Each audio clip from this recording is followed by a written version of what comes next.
My name is Celeste, and for most of my life, I thought the worst thing a family could do was ignore you. But I was wrong. The worst thing they can do is pretend to love you, while slowly making you feel like you don't belong at all. I'm the middle child, or at least that's what it felt like growing up.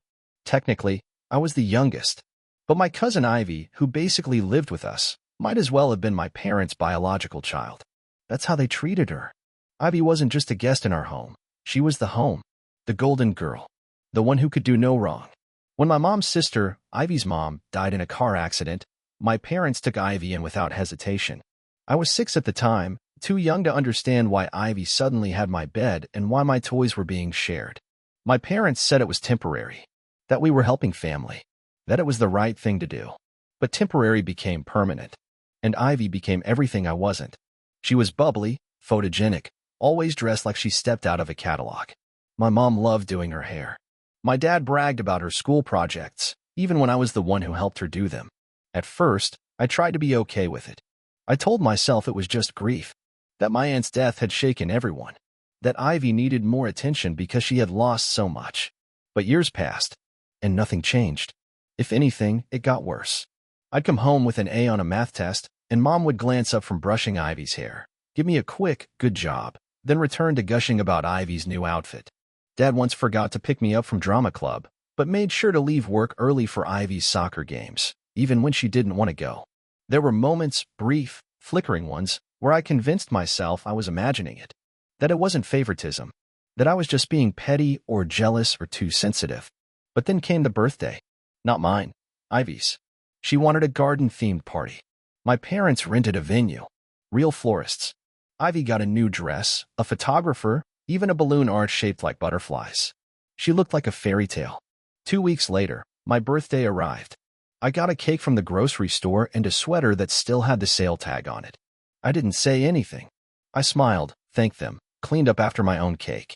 And that night, while Ivy posted selfies from her big day, I sat in bed wondering what I had done wrong. Why wasn't I enough? What did Ivy have that I didn't? The truth was, I didn't hate Ivy. I hated what she represented, the mirror that showed me how little space I truly took up in my own family. I thought I could live with it. But I was wrong. Because the day I found out the real reason for it all, it shattered everything I thought I knew about who I was and who my parents truly were. I wish I could tell you that I confronted my parents back then, that I called out the imbalance and demanded answers. But I didn't. Because when you grow up constantly being overlooked, you start to second-guess even your own pain. I told myself I was being dramatic, that I just needed to try harder, be brighter, quieter, more helpful, less needy. Maybe then they'd notice me the way they noticed Ivy. So I made myself small. I stopped asking for things. I did my chores without being told. I kept my report cards flawless and my voice low.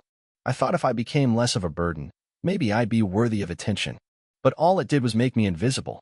Ivy, on the other hand, thrived in the spotlight. She didn't have to try, it just followed her. People adored her effortlessly, and my parents were no exception. It wasn't even about favoritism anymore. It was like they belonged to her. And I didn't know how to say, I feel left out, without sounding jealous. Because that's what everyone would assume, right? That I just couldn't stand seeing someone else shine. But it wasn't that. It was watching my parents choose someone else, every day. Not just once. Every single day. Even little things stung. Mom would buy Ivy skincare products just because. Dad would ask her how her day was, listen to her entire story, and only then, maybe glance in my direction. Once, I asked Dad for help with my science project. He said he was tired. An hour later, I saw him helping Ivy decorate her room with fairy lights. It wasn't a big thing, but it was constant.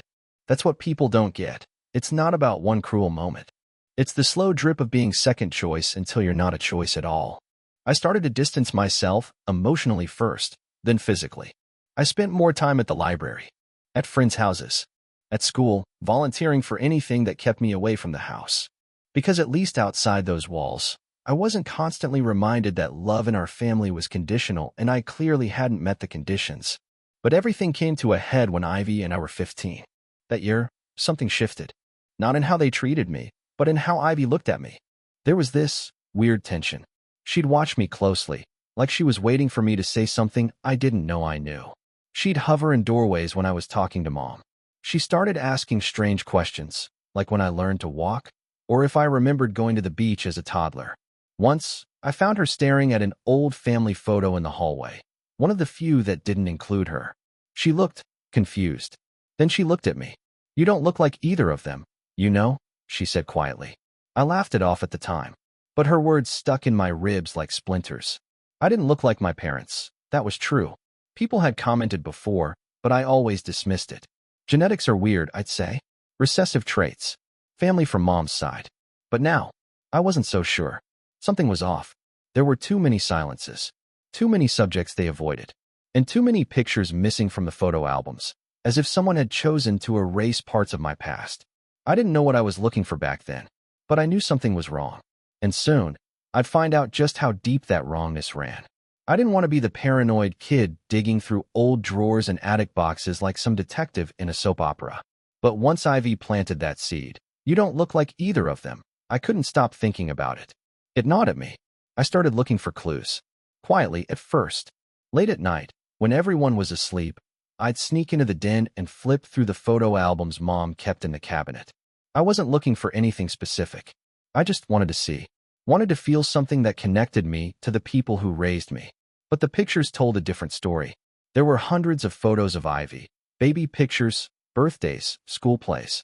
Mom and Dad holding her, kissing her forehead, laughing beside her at amusement parks. And me? I was there too. Just in the background. Always standing to the side. Always cropped or shadowed or blurred. It felt intentional. Even my baby pictures were scarce. There was one, just one, of me as an infant in a hospital blanket. But no parents in the frame. No arms holding me. No scribbled, "Welcome home, Celeste," on the back. Why? I checked the dates. The earliest record I could find of me in the album was from when I was already walking. And something else was strange, the handwriting on the backs of the pictures. For Ivy, every photo was lovingly labeled. For me, barely anything. Like someone was forcing themselves to remember. Then one night, I went into the hallway closet where Mom kept old papers, insurance forms, school records, birth certificates. I waited until the house was quiet. Everyone asleep. I pulled out the box marked medical. Most of it was routine stuff, dental reports, vaccine schedules, Ivy's allergy sheets. And then I found something odd. A hospital discharge paper. It had my name, Celeste Winter. But the hospital listed wasn't local. It wasn't even in our state.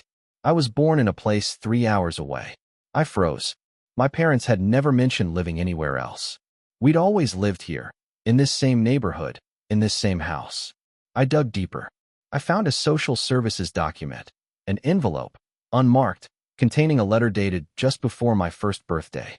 It referenced a temporary custody placement for infant Celeste. Temporary. Custody. I stared at it for what felt like an hour. What did it mean? Were my parents not my parents? Or was it just some legal thing I didn't understand? I wanted to believe there was an explanation. A misunderstanding. Something innocent. But in my gut, I knew better. I remembered the way Dad looked at Ivy like she was made of gold, and the way he looked at me like I was made of glass. I remembered every missed recital. Every forgotten birthday. Every time he said, "Ivy, sweetie," and "Celeste, what now?" The truth was close. I could feel it breathing down my neck.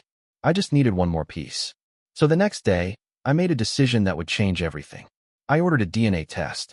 Not because I wanted to prove anyone wrong, but because I deserved, to know who I really was. The weight nearly broke me. Every morning felt like walking on a tightrope strung over a pit of unknowns. I went to school. I did my homework. I smiled at my parents. But inside, I was unraveling. I checked the tracking number for the test results like it was a lifeline. I didn't tell anyone. Not even Kira, my closest friend, not even Ivy. Especially not Ivy.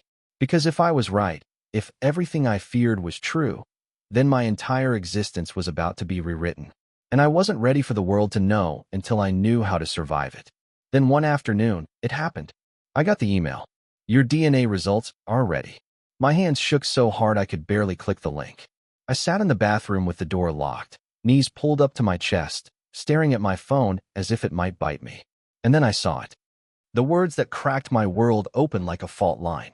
No biological relation to primary guardian, Carl Winter. No biological relation to secondary guardian, Deborah Winter. I stopped breathing. I read the screen 5 times. 10. It didn't change. I wasn't their daughter. Not by blood.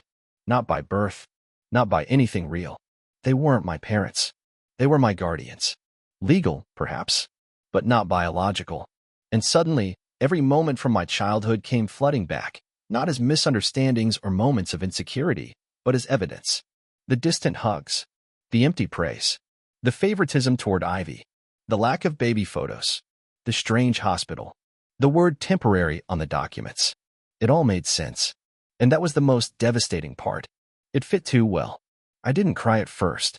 I just sat there in that cold, tiled bathroom, my legs going numb, my entire identity collapsing in silence. And then rage. Rage like I'd never known filled my chest. They had lied to me. Every, "I love you." Every, "we're so proud." Every, "you're part of this family." It had all been a mask. A performance. I wasn't their child. I was their obligation. And worse? They never told me. They let me live in that house, year after year, wondering why I never felt good enough, never realizing it was because they never truly saw me as their own. I stood up. My legs were weak, but my resolve was solid. I wasn't going to be silent anymore. They wanted me to play the role of the grateful girl who never asked questions. But I wasn't that girl anymore. Not after this. The truth was out. And now, they were going to have to answer for it. I didn't wait for the perfect moment. There wasn't going to be one. Some truths demand to be heard, even if they tear the walls down with them. So that evening, as we sat around the dinner table, Ivy talking about something at school, Mom half listening, Dad sipping his wine, I laid the folder on the table. And I said 4 words that made the air freeze. I took a DNA test. The silence that followed could have cracked glass. Ivy stopped mid-sentence. My mom's fork paused inches from her mouth. My dad slowly looked up like someone coming out of a trance. "What?" my mother said, her voice way too calm. "I took a DNA test," I repeated. "Because I needed answers. Because you wouldn't give them to me." Dad narrowed his eyes. "What the hell are you talking about, Celeste?" "I'm talking about the fact that you're not my father," I snapped, louder than I intended. "Neither of you are my biological parents." I found the documents. I saw the hospital forms. "I know." Ivy's eyes widened, flicking back and forth between all of us like a ping-pong match. "Wait, what?" Mom's face went pale. She set her fork down slowly, like she was trying to buy time. "Honey," she started, but I cut her off. "Don't honey me," I said. "You had 16 years to tell me the truth. 16 years where I wondered why I was always treated like an afterthought. Why I didn't look like you. Why Dad could barely stand to be in the same room as me unless Ivy was there too." My voice cracked, but I didn't stop. "You let me grow up thinking I was the problem, that I wasn't enough. And all this time, I wasn't even yours." Dad slammed his hand on the table. "We raised you. We fed you. We gave you a home," he barked. "Out of guilt or out of love?" I asked. "Because there's a difference. And you made sure I felt it every day of my life." Ivy looked stunned. "So, who are your real parents?" "I don't know," I said quietly, turning toward her. "But I intend to find out." Mom buried her face in her hands. "I wanted to tell you," she whispered. "I swear, I did. But you were so little. You wouldn't have understood. And the older you got, the harder it became. The older I got, the more I needed to know," I said. "Do you have any idea what it's like growing up surrounded by people who act like loving you is some chore they never signed up for?" Dad stood up. "This is ridiculous. You want to talk betrayal? We took you in when no one else would. You want to throw that in our faces now?" "No," I said. "I want you to admit you lied. I want you to admit that you resented me from the beginning, and that I was never anything more than a charity case you regretted bringing home." Silence. No denial. Just shame. That was the moment I knew I'd never belong in that house again. I turned to Ivy, sweet, perfect Ivy, and something in her expression cracked. Like she finally saw me not as the bitter, jealous cousin, but as someone who had been drowning in silence for years. "I'm sorry," she whispered. "I didn't know." "I believe you," I said. And I did. Because Ivy was the only one who ever looked at me like a person, not a mistake. I went to my room, packed a bag, and walked out without another word. For the first time in my life, I felt like I was walking away from someone else's story, one I'd been trapped in without my consent. Now, it was time to write my own. I didn't cry when I left. That surprised me. I thought I'd break down the second I stepped outside, suitcase in hand, heart pounding like a drum. But I didn't. I felt clear, raw, alive. The truth had burned everything down, and now, all that was left was me. No masks, no illusions, just Celeste. I stayed with Kira that night, the only friend I trusted enough to call. She didn't ask for an explanation. She just opened her door, handed me a hoodie, and let me sleep on her couch. In the morning, I told her everything. And she listened. Really listened. No interruptions. No pitying looks. Just silence, and the occasional nod that told me I wasn't crazy for feeling what I felt. "You deserve better," she said when I finished. And hearing those words, in someone else's voice for once, not just echoing in my head, felt like stepping into sunlight after years underground. I spent the next few weeks figuring out who I was without them. It wasn't easy. I had to go to the school counselor to explain my situation. I filled out paperwork for financial support. I started working part-time at a bookstore in town, shelving fantasy novels during the day and crying into my journal at night. But it was real. It was mine. No one there saw me as a burden. No one ignored me in favor of someone shinier. I was just Celeste, the girl who loved stories and made really precise alphabetized shelves. One afternoon, I got a message from Ivy. "I found something in Mom's closet. I think it's about you." My stomach dropped. She sent me a photo, a letter, yellowed with age. It was addressed to someone named Marian Calloway. I didn't recognize the name, but at the bottom, it said, "If anything happens to me, please take care of my daughter, Celeste. She deserves better than I ever gave her." It was signed by someone named Rose Calloway. I called Ivy immediately. "Where did you find this?" I asked. "In a box, hidden under old blankets," she said. "There were pictures, too, of you, as a baby, with a woman I've never seen before." "My birth mother," I whispered. The name sounded foreign and familiar all at once. Rose. For the first time in my life, I had a name. A real name. A real person who hadn't abandoned me, but had tried to protect me in the only way she knew how. It was a start. And suddenly, I wasn't just a girl who'd been lied to. I was a girl on a mission to reclaim her story. For days, I couldn't stop staring at the photo Ivy sent me. A woman in her 20s, holding a baby, me, wrapped in a knitted yellow blanket. Her hair was dark and windblown, her smile tired but gentle. She looked like someone who had already lost too much and was terrified of losing more.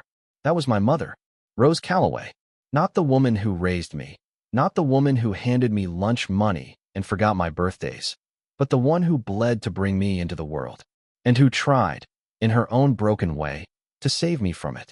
The letter Ivy found confirmed it. It was dated a week before my first birthday, written in shaky handwriting, as if she knew her time was short. "I don't know if I'll make it, but if someone finds this, please tell my daughter the truth. She deserves to grow up knowing she was loved, even if I couldn't be the one to show her." I couldn't breathe when I read it. So many years I spent thinking I was unlovable, that maybe I was hard to raise, too quiet, too intense, too needy. But the truth was, I was loved, deeply, painfully, just not by the people I called mom and dad. That realization shook me to my core. I started searching. Online databases, social media, old newspaper archives. Anything with the name Rose Calloway attached to it. And then I found her obituary, dated 16 years ago. A small-town paper 3 hours away. She died of complications from pneumonia just after my first birthday. My chest ached with grief I didn't even know how to process. I had been orphaned and adopted, or taken in, as they called it, by people who never wanted to admit she existed, who erased her name, her face, her love from my life. Why? Why hide her? Why pretend I was theirs? I drove to that town the next weekend. Just me, a printed copy of the letter, and a photo of Rose. The streets were quiet, older, lined with crooked fences and sun-bleached signs. I found the cemetery with the help of a local librarian. Her grave was simple. Rose M. Calloway, beloved daughter. Fierce Solda. 1980 to 2007. I stood there for a long time. No one else came. No fresh flowers. No visitors. Just me, the wind, and 16 years of silence finally breaking. "I'm sorry it took me this long to find you," I whispered. "But I'm here now, and I'll never let anyone bury your name again." In that moment, I felt something shift inside me, a piece of myself falling into place. Because finally, I wasn't just someone else's shadow. I wasn't the outsider or the mistake or the forgotten one. I was Rose Calloway's daughter, and I was ready to reclaim everything that had been stolen from us both. It's been a year now, 12 months since I walked away from the house that never truly felt like home. Since I discovered that the people I called Mom and Dad weren't mine by blood, and never really were by heart either. A year since I found out my real mother had died before I ever got the chance to know her. And somehow, in that year, I've lived more than I did in the 16 before. I legally changed my last name, not out of spite, but out of reverence. I wanted to carry her name, the name of the woman who brought me into this world and wrote a letter to protect me even as she was slipping away from it. I am now Celeste Calloway. Saying it out loud still gives me chills. Not because it's new, but because it fits. Like it was always mine, waiting for me to be brave enough to claim it. I've cut off contact with Deborah and Carl. They tried to reach out at first, awkward phone calls, guilt-laced voicemails, a half-hearted apology letter that never once used the word sorry. But I didn't respond. They wanted forgiveness without truth. And I needed peace more than closure. Ivy and I still talk. Surprisingly, we've grown closer since everything happened. She's in therapy now, unlearning years of being the golden child, trying to make sense of the family we both got thrown into. Sometimes, we meet for coffee. And sometimes, we just sit quietly, two girls who were shaped by the same lie, but now choosing to write our own truths. I still visit Rose's grave when I can. I bring sunflowers. Her favorite, according to an old neighbor I tracked down. I sit beside the stone and tell her everything, how school's going, what books I'm reading, how I got promoted at the bookstore. Sometimes I cry. Sometimes I laugh. Always, I thank her. Not just for giving me life, but for reminding me that even love left in silence can echo through generations if someone's brave enough to listen.